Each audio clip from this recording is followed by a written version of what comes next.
Better Life Media, America's leading source for life improvement, presents Brian Tracy. Secrets of Self-Made Millionaires.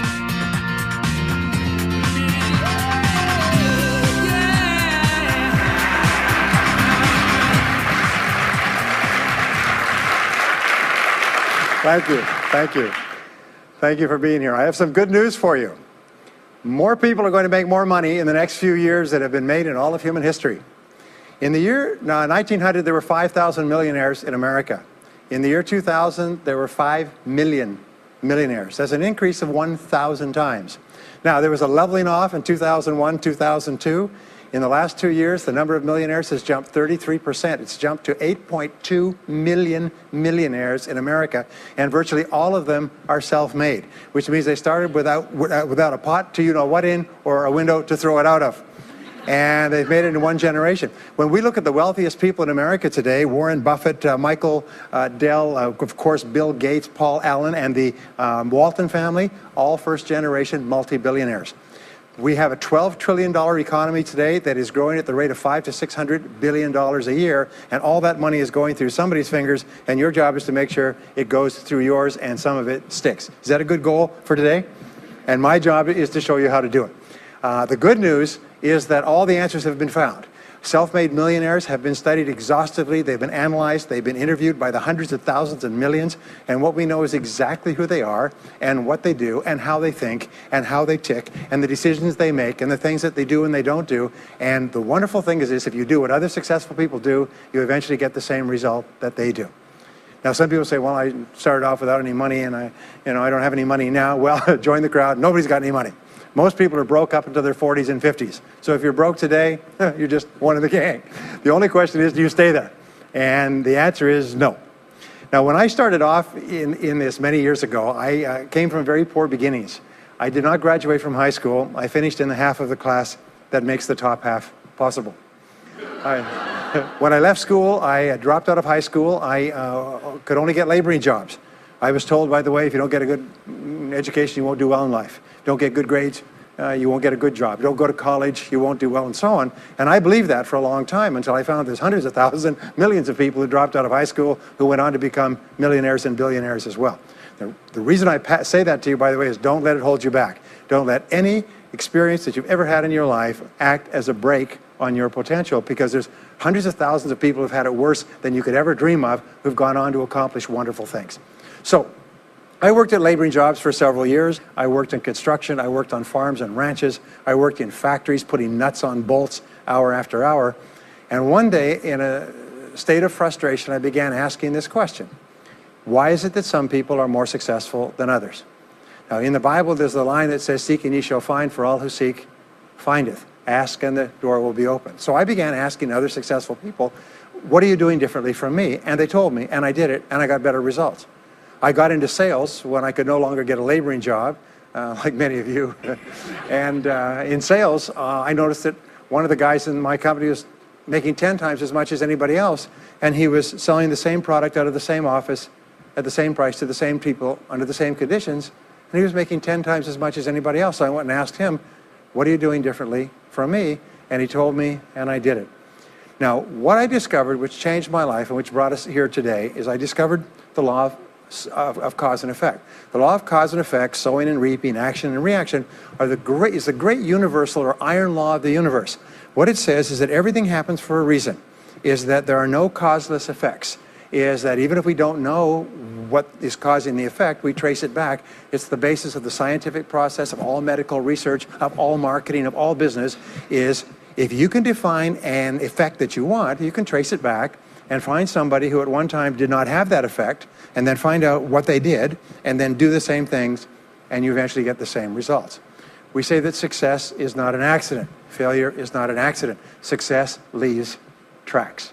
So if you just follow the tracks of other successful people, no matter where you're starting from, you eventually get to the same place that they get. Well, this was a shocker for me, because, and I learned later in psychology, by the way, that one of the two most important things we need to have to be happy and healthy is a sense of control, a feeling that we are in control of our lives, that things are happening for a reason, and a sense of coherence. a feeling that things fit together. Well, when I realized the law of cause and effect explained everything, I got, wow. So in sales, I went to the top of my sales force. I read and I learned, attended courses, and especially I applied what I learned. And then when I got into sales management, I again read the books and took the courses and asked for advice. And when I got into real estate and importation and development and manufacturing and distribution and a whole series of businesses over the years, the first thing I did is I asked, how does it work? How do people succeed in this field? And then I buried myself and immersed myself. I spent hours and hours and hours studying, and then I did what the most successful people did. Interesting point. We say that nature is neutral. In other words, nature doesn't care who you are. It doesn't care if you're tall or short or male or female or black or white, educated or uneducated. Nature doesn't care. All that nature cares is that you do what successful people do. It's like making a recipe. Nature doesn't care if you follow a recipe. If you follow the recipe exactly, you get the dish. Nature doesn't care who's doing it. And that's the wonderful thing about our society. It's basically like justice. It's blind, is nature doesn't care. In fact, there are a lot of people who are not as smart and not as talented as you who are doing vastly better than you, not because they're better, but because they're just following proven success methods. There's nothing that will make you madder than to see somebody who's dumber than you, who's making more money than you, right? Have you had that experience? So what we do is we use proven success methods. We just find out what they are, and we do them over and over again. Quick point, nothing works the first time, okay? Please understand that. Nothing works the first time. What is the average number of times that a person tries with a new goal before they give up? Can you guess? Well, the average is less than 1, because most people give up before they try even once. They say, that's a great goal. I'd love to be financially independent. And then they give up. They don't even try. They say, but I couldn't because of this and because of that and so on. And then they move away to a wonderful place called Someday I'll. You ever heard of Someday I'll? Someday I'll start saving money. Someday I'll get out of debt. Someday I'll lose weight. Someday I'll start a business. Someday I'll get serious about my finances. And most people live on Someday I'll. Your job and my job is to vote yourself off the island, right? And we start taking control of our lives. Well, about some years ago, I was called by a major businessman, and he asked me if I would do a talk for his 800 entrepreneurs that own separate franchises within his organization on how to become a self-made millionaire. And I said, sure. When you're a young speaker, you agree to speak on any subject. Sure, I'll speak on that subject. Now, I was just like most people. When I was young, I wanted to be a millionaire by the time I was 30. And when I hit 30, I put it off to 35. And as I got to 35, you put it off to 40, and then you kind of just don't look at it anymore. You forget about it and feel the deck is stacked against you. Well, I was about 38, 39 when he called me up and asked me. I said, sure, no problem. And I said, now, what do I know about self-made millionaires? And this is a shocker. I didn't know anything. Oh, I knew that they had more than $1 million, but that's a real basic piece of knowledge, you know. So I started thinking, what do I know about them? So I began to study them. And that's when I found out that they've been studied so thoroughly, is we know everything there is to know about them. They are a source of incredible fascination. And there's 50 years of research. So I began to read the studies and find out where they came from and what they did and how they thought and where they started and the decisions they made and the kind of people they were. One of the things that I learned, by the way, is that becoming a self-made millionaire is not the important thing. What is really important is the person you have to become a self-made millionaire. You have to become a totally different human being. One of my friends says that in order to achieve something you've never achieved before, you have to become someone you've never been before. And it's a really important insight, is the qualities that you need to develop, qualities on the inside to become a self-made millionaire, are incredible qualities that make you a vastly better person.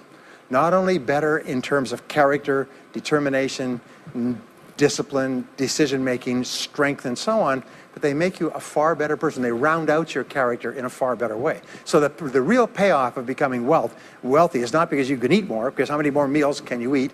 How many more clothes can you wear? But it's the kind of person that you become, and then the kind of people that you associate, the kind of life that you have.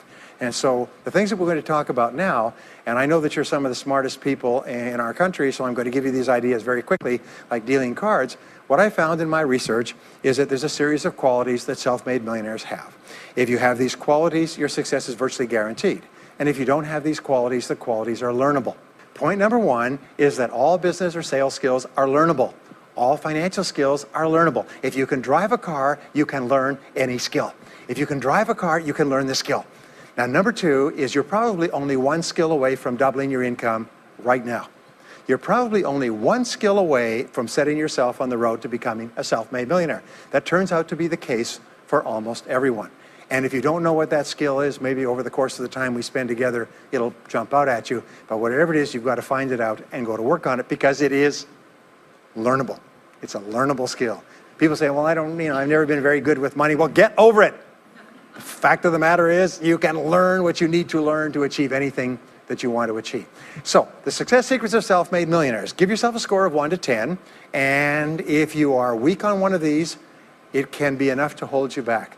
If you're strong on all of these, then there's no limit to what you can accomplish. The first is to dream big dreams. Dream big dreams. Practice what is called back from the future thinking and project forward. Develop a vision of yourself as happy, healthy, wealthy, thin. Practice what top people practice, which is what is called idealization. You project forward several years and you imagine that your life is perfect in every way. Imagine that you have no limitations. Imagine that you have all the time and all the money and all the friends and all the contacts and all the education and all the experience, and that you could be or have or do anything you want in life. If you could, what would it be? If your life were perfect in 5 years, what would it look like? How much would you be earning? How much would you be worth? What kind of a family life would you have? What kind of health would you have? What kind of car would you be driving? What would your life be like if you could wave a magic wand and make it perfect in every way? Now, what we have found is this is the starting point of great riches, and it's the starting point of great success in life, is for you to have a dream or a vision of a wonderful future. Here's an exercise that we give people in our audiences, is take a sheet of paper and make up what is called a dream list. Now, imagine this is kind of like a kid's Christmas list, and that it just allows you to just run wild and just write down everything that you could think of that you could possibly want. I had a friend who I taught this to, and he got so excited about it, he bought a spiral notebook, and he began writing. And he'd go through the newspaper, and every single thing he saw in the newspaper that was nice, he wrote it down as a goal. He ended up, first time through, with 330 goals. With the end of the month, he had 500 things that he wanted. The interesting thing was that his life exploded.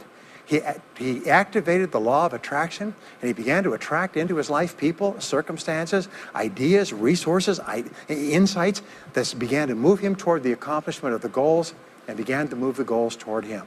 Number 2 is to do what you love to do. Whenever you find people who are really successful in life, they're people who do what they love to do.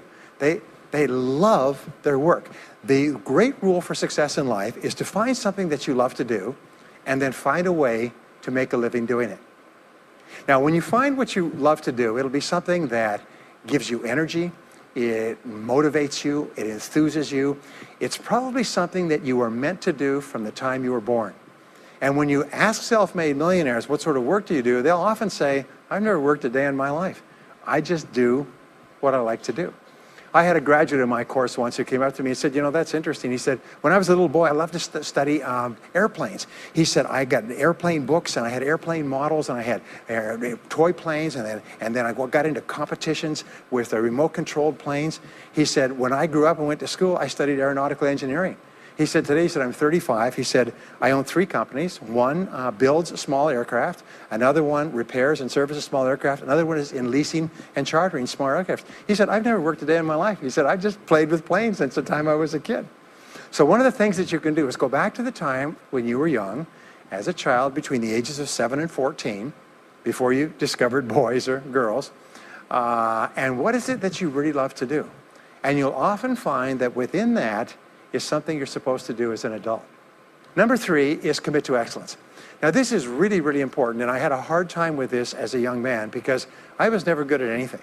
I was never picked for any team, and if I was picked, I was the first person cut. I got lousy grades in every class. I got fired from multiple jobs. I even got fired from a job pumping gas once. Can you imagine that? Being fired for pumping gas because you're no good. They came out and said, you're no good at pumping gas. How can you be no good? Little old ladies can pump gas, and here I was no good at pumping gas. Anyway, so I got fired. I went from job to job, and then I discovered that all people who are successful are excellent at what they do. You know the old question they asked Willie Sutton, the bank robber, why do you rob banks? He said, well, that's where the money is.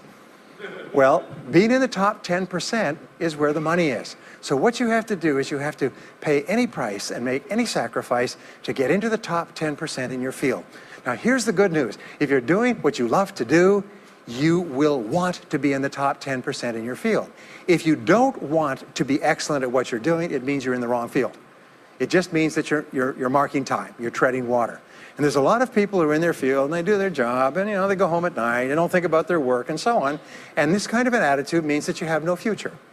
You have a very shaky present. That crackling sound you hear is the ice breaking under your feet, okay? And you have no future, because if you're not doing what you love to do and throwing your whole heart into it, you're just marking time. But everybody is designed so that there is something that you love to do that you can do well. And the fact that you love it means that you probably have the ability to excel at it. So make this decision to get into the top 10%. And let me tell you what changed my life. Here I was struggling in my late 20s, and I learned this. It was a breakthrough thought. Is that everybody's in the top 10% started in the bottom 10%. Everybody who's doing well was once doing poorly. Everybody who is at the top of your field today was once not even in your field at all and didn't even know it existed.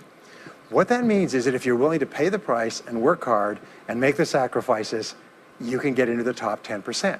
Now, how long does it take? It doesn't take a week or a month. Most people are really impatient. And to achieve mastery in your field takes 5 to 7 years. People say 5 to 7 years. Geez, I'll be 5 to 7 years older before I start enjoying the big rewards. Well, how much older will you be in 5 to 7 years anyway? Now, here's an important point. Are you ready? The time is going to pass anyway. The time is going to pass. 5 to 7 years from now, 5 to 7 years will have passed. The only question is, are you going to be at the top of your field, or are you still going to be down there with the mediocre 80%? And the wonderful thing is this: is nobody's better than you, and nobody's smarter than you.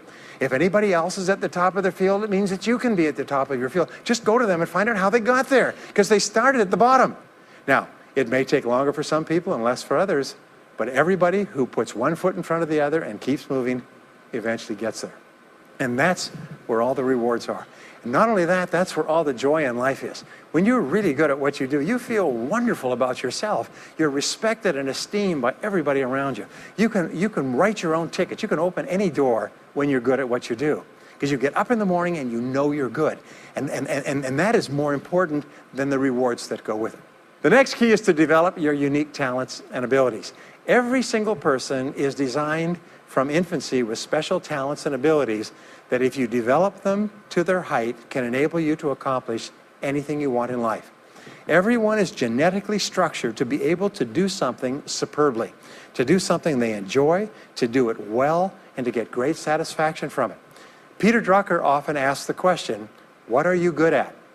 What are you good at today? What should you be good at? What could you be good at?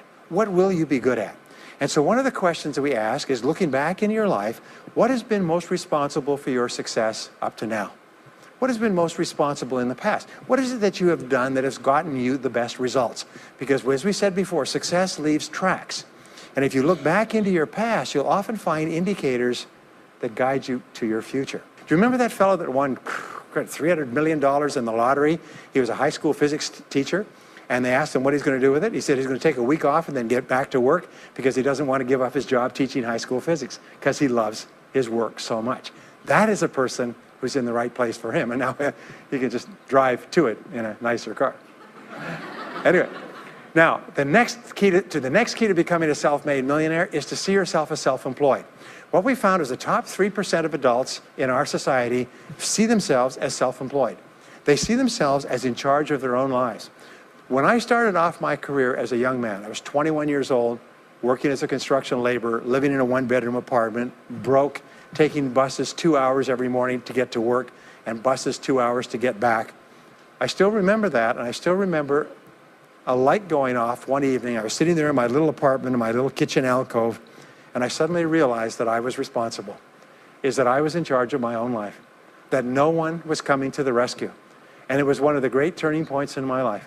So what you find is that all exceptional people are highly responsible people. They look upon themselves as self-employed. Sometimes I'll ask an audience, I'll say, how many people here are self-employed?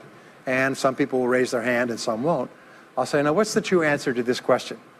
And the true answer is that everyone is self-employed. The biggest mistake you could ever make is to ever think you work for anyone else but yourself. Even if someone else signs your paycheck for you all your life, The most valuable people in any organization are the people who treat the company as though it belongs to them. They see everything that happens as affecting them personally.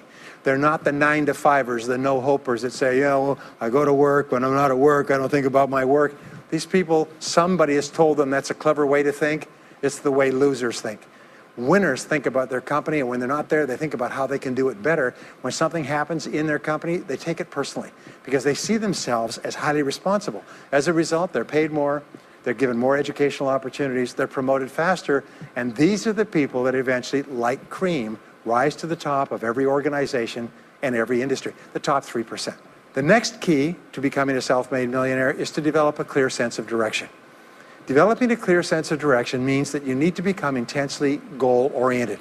We find that all successful people are goal-oriented. There's an old saying, you can't hit a target that you can't see. You've got to know what you want in every area of your life.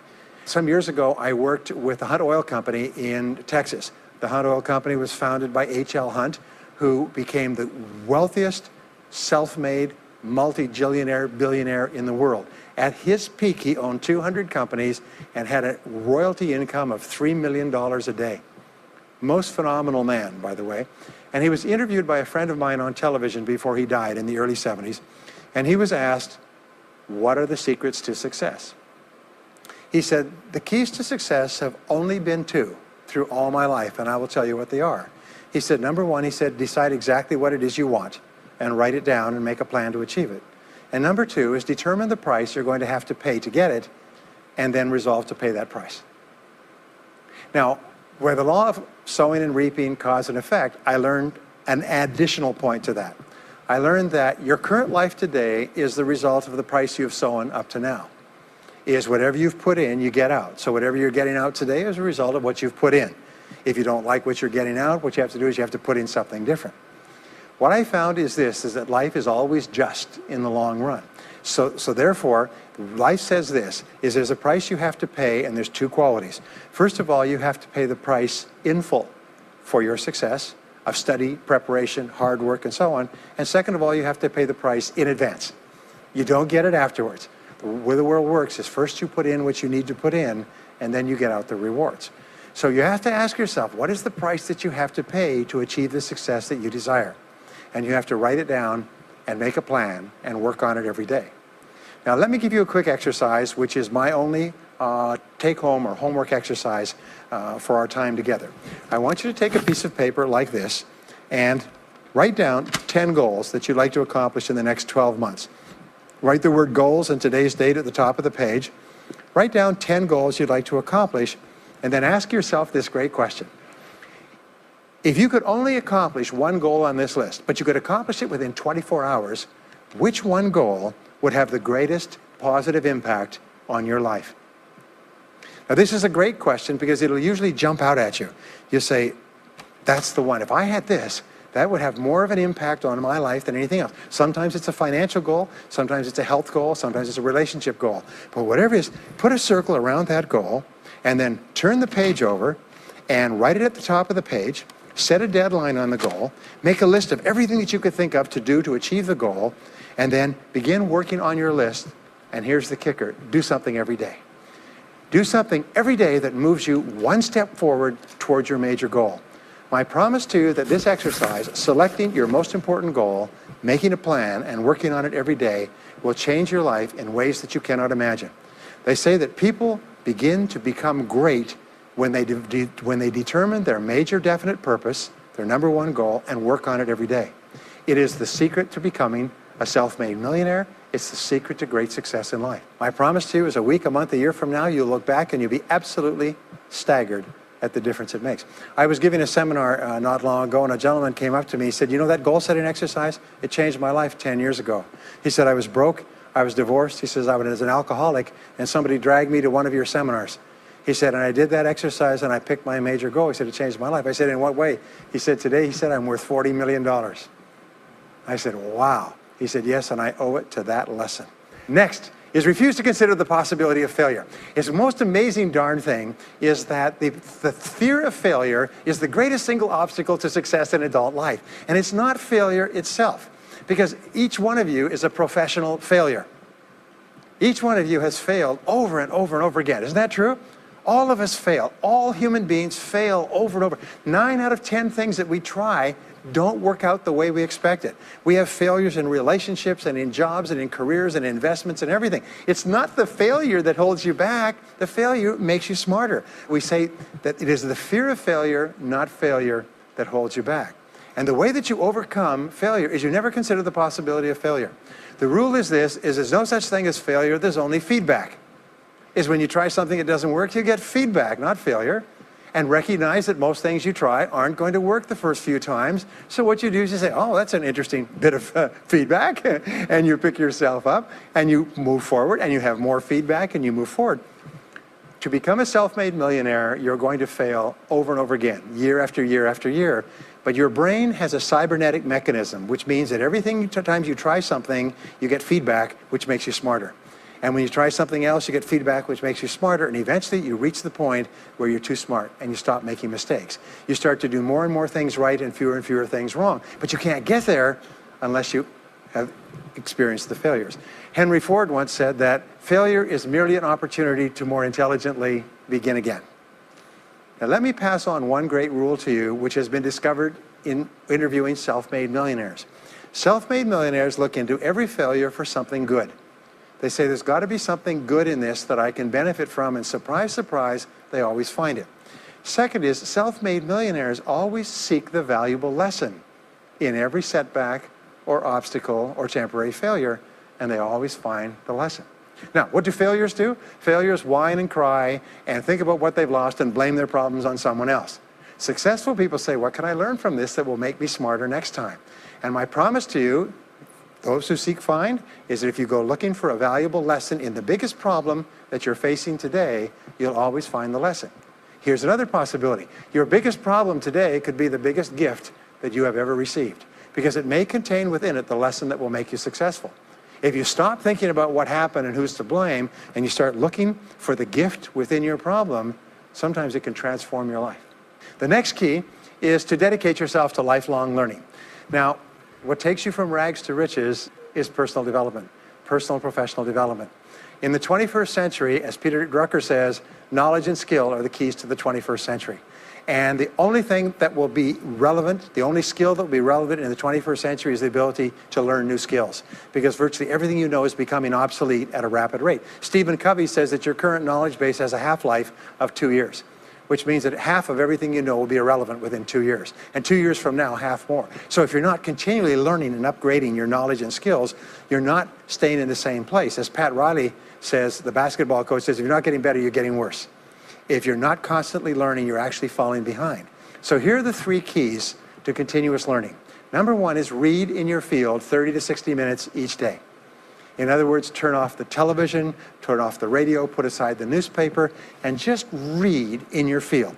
The very best places to read, by the way, are books. Read books, the best-selling books written by the most successful people in your field, because books contain a wealth of riches that can enable you to function at a far higher level, to get much better results than you could before. So read 30 to 60 minutes a day.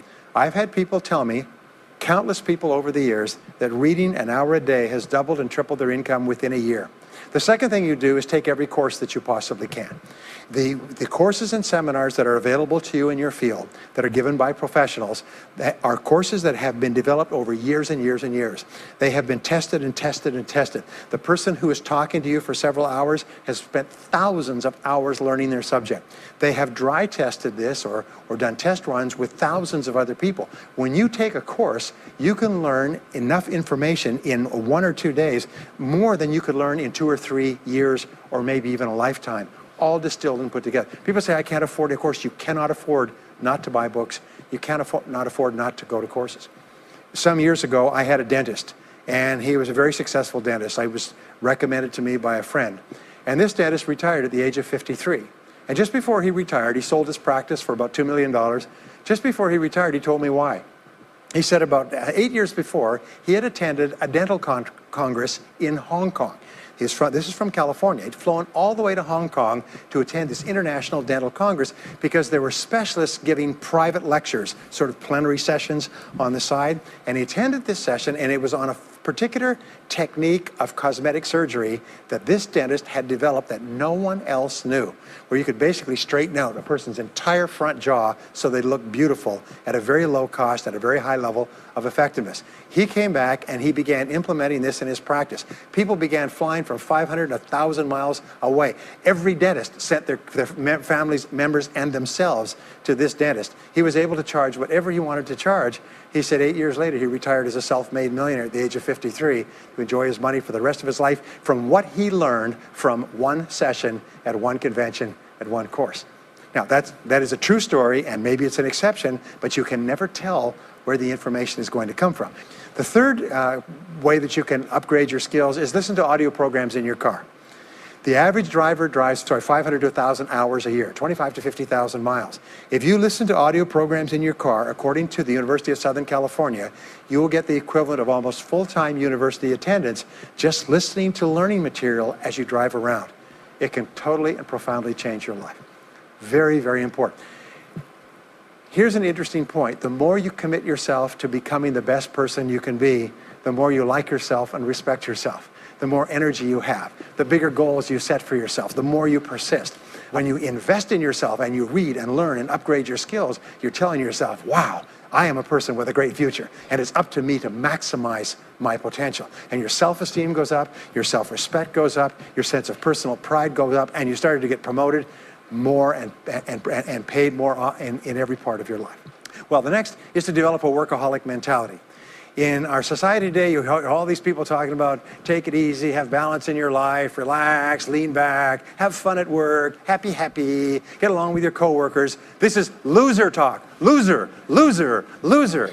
Now, there's a time in your life when you can back off, all right? You can take it easy. But that's when you've made it, not before you've made it.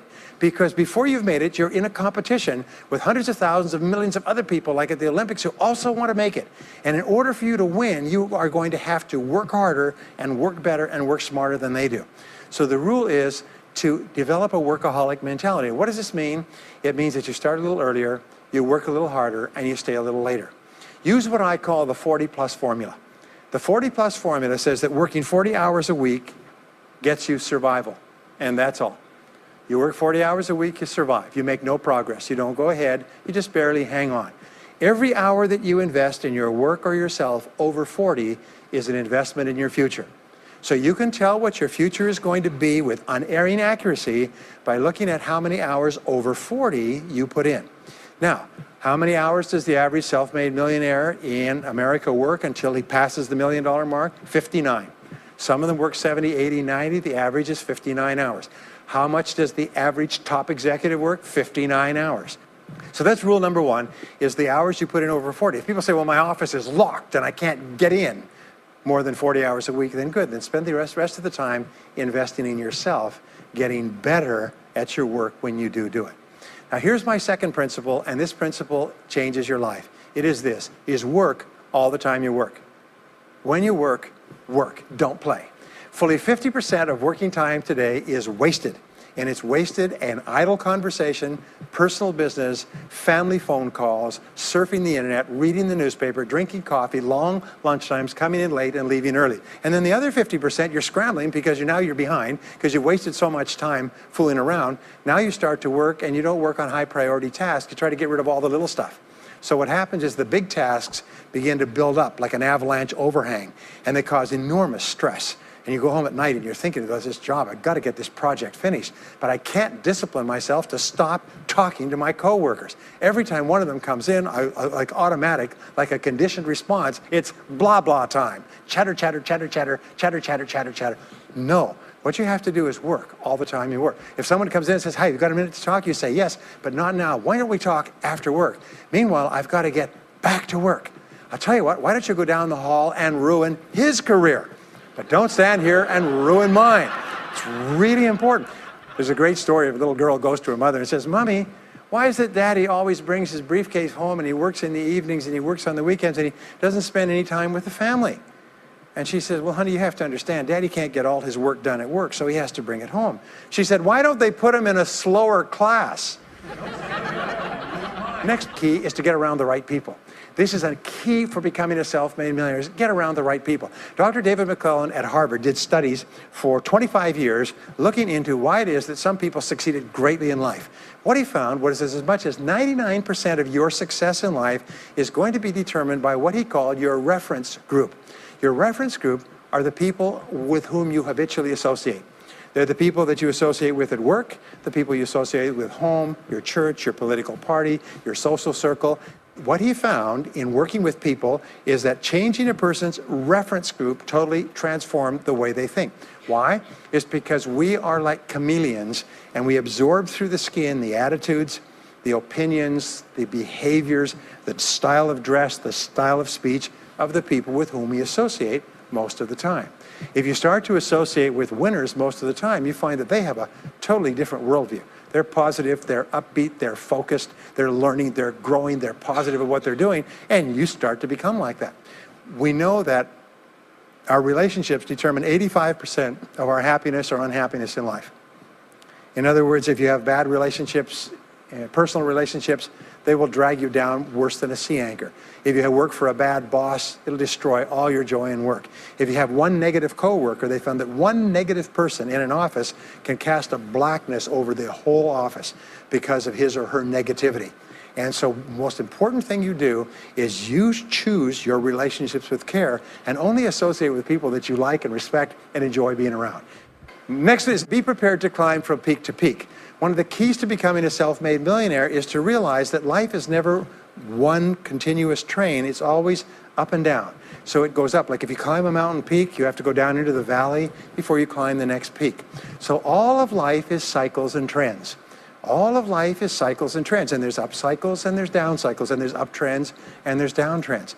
The question is, what is the general direction of your trends? We say this, is that life is 2 steps forward and 1 step back. Successful people focus on the 2 steps forward, and then they protect themselves on the downside. They build up cash reserves. They put in stop-loss orders on their stock market. They very carefully watch what they're doing. So they try to maintain that 2 steps up, and then they make sure that the 1 step back is not so far. And then they want to make sure that this curve is generally upward, so that each time there's a step back, they're still further ahead than they were before. The next one, which is to develop resilience and bounce back. Developing resilience and bouncing back is one of the key qualities of self-made millionaires, because as I said right at the beginning, most things won't work. This is a very interesting point, is that you're going to be knocked down over and over again. And what we know, as my friend Charlie Jones says, is you have to bounce, don't break. And when things go wrong, bounce. And so what I learned many years ago was this interesting technique of what is called mental rehearsal. And mental rehearsal says that you mentally prepare for the inevitable downturns before they occur. So you say, all right, in the course of life, things are going to go wrong, but when they do, I'm not going to become upset. I'm not going to get mad or angry or anything else. I'm just going to take it and learn from it and pick myself up and keep going. Sometimes I ask this question, does anybody here have any problems? Everybody says yes, everybody's got problems. Well, here's the rule, is all of life is a continuous series of problems. They never end. The problems just keep on coming, like the waves of the ocean. The only break in this unbroken series of problems will be the occasional crisis. So life will be problem, problem, problem, problem, problem, problem, crisis. Problem, problem, problem, problem, problem, crisis. It's like the waves of the ocean. 6 problems and a crisis, 6 problems and a crisis. Which means that everybody here is either in a crisis right now, has just gotten out of a crisis, or is just about to have a crisis.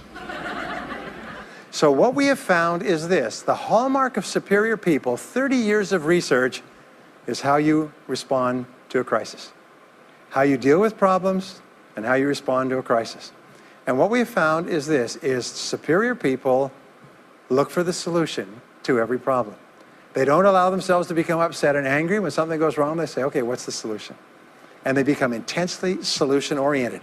When you have a very intense problem, that stimulates creativity to solve the problem. So what you do is you write and define the problem clearly. If you have a problem, you say, wait a minute, what is my problem? What is it that I'm worried about? And write it down.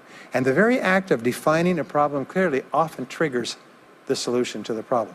One last technique that I want to give you with regard to your major definite purpose. And if you only do these two things as a result of our time together, they will transform your life.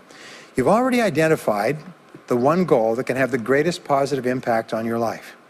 Now what you do is you take that goal and you write it at the top of a page in the form of a question. And you say, let us say your goal is to double your income. That could have a major impact on your life. You say, what are all the things that I could do to double my income in the next 12 months? Write it as a clear question. Even better, if you're earning $50,000 a year today, write, what could I do to earn $100,000 over the next 12 months? The more specific the question, the better. Then you devote yourself to writing 20 answers to this question. You must write a minimum of 20 answers. Work harder, work smarter, start earlier, stay later, change occupations, upgrade my skills, whatever it is, keep forcing yourself to write till you've written 20 answers. We call this mindstorming. The first 3 to 5 answers will be easy. The next 3 to 5 answers will be difficult. The last 10 answers will be incredibly difficult. But I have given this exercise to people who've gone on to become millionaires so many times I've lost track, because they often find that the 20th answer changes their whole life. And if you've ever done this once, it's absolutely staggering. More people have become millionaires with this simple idea of mindstorming, what I call the 20 idea method, than any other single method of creative thinking ever discovered. Once you've got your 20 answers, pick one answer and take action on it immediately. Once you've got, it doesn't matter what it is, just take one answer and take action on it, and that will keep you thinking and acting creatively all day long. The next key to becoming a self-made millionaire is to become an unshakable optimist. An unshakable optimist means that you think and talk about what you want most of the time. Optimists think and talk about what they want. They look for the good in every situation. They seek the valuable lesson. They're constantly feeding their mind with great ideas, which opens up new perspectives. What I have found is that optimists have 3 wonderful qualities. Number 1 is they learn more things. As a result, they dramatically increase the likelihood that they will learn the right thing at the right time. Number 2 is they try more things, which dramatically increases the likelihood that they'll try the right thing at the right time. And number 3 is they persist. They never give up. Optimists make a decision that once they've decided they're going to become wealthy, they just never stop until they achieve that goal. Now, will they have many setbacks and obstacles and difficulties? Do you know that almost everybody succeeds in a different direction from what they originally intended or from what they originally thought? But they just keep going. Almost like a football player running down the field, running, blocking, changing, moving back, forward, continually, but never loses sight of the goal. So optimists learn more things, try more things, and persist longer. I want to leave you with the last 2 qualities of self-made millionaires. Second to the last quality is that they develop the qualities of courage and persistence.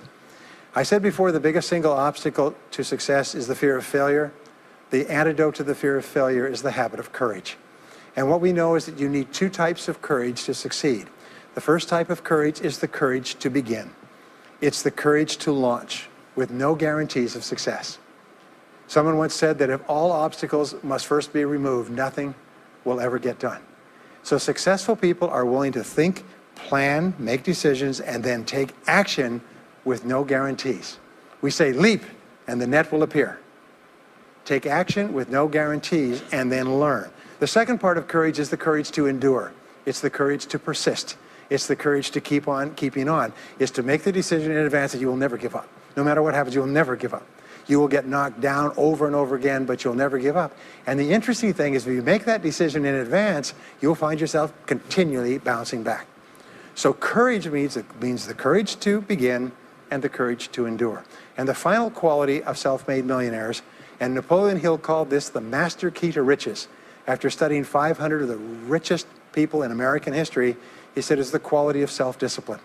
It's the ability to make yourself do what you should do, when you should do it, whether you feel like it or not. The quality of self-discipline is the quality that will make you a big success. It's the ability to force yourself to do what you know you should do. And here is the wonderful discovery. Persistence is self-discipline in action. Every time you persist, you build your self-discipline. Every time you practice self-discipline, you build your ability to persist. And the 2 of them are tied into your self-esteem. So the more you persist, the more you like yourself. And the more you like yourself, the more discipline you have. And the more discipline you have in practice, the more you like yourself. As a result, the more you persist. And eventually you get onto an upward spiral where you become absolutely unstoppable.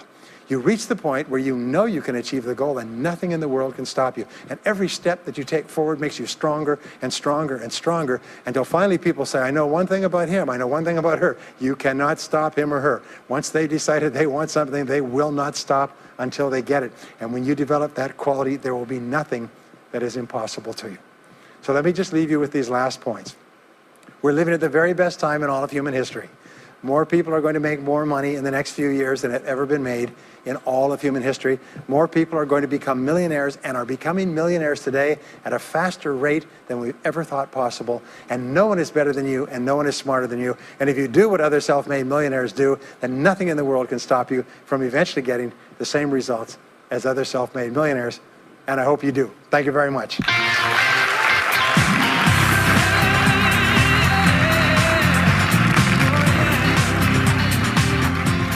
We hope you've enjoyed this special presentation of Brian Tracy's Secrets of Self-Made Millionaires. If you would like to own a copy of this program or any of Better Life Media's programs, please visit our website at betterlifemedia.com, where you'll find all types of valuable life improvement information.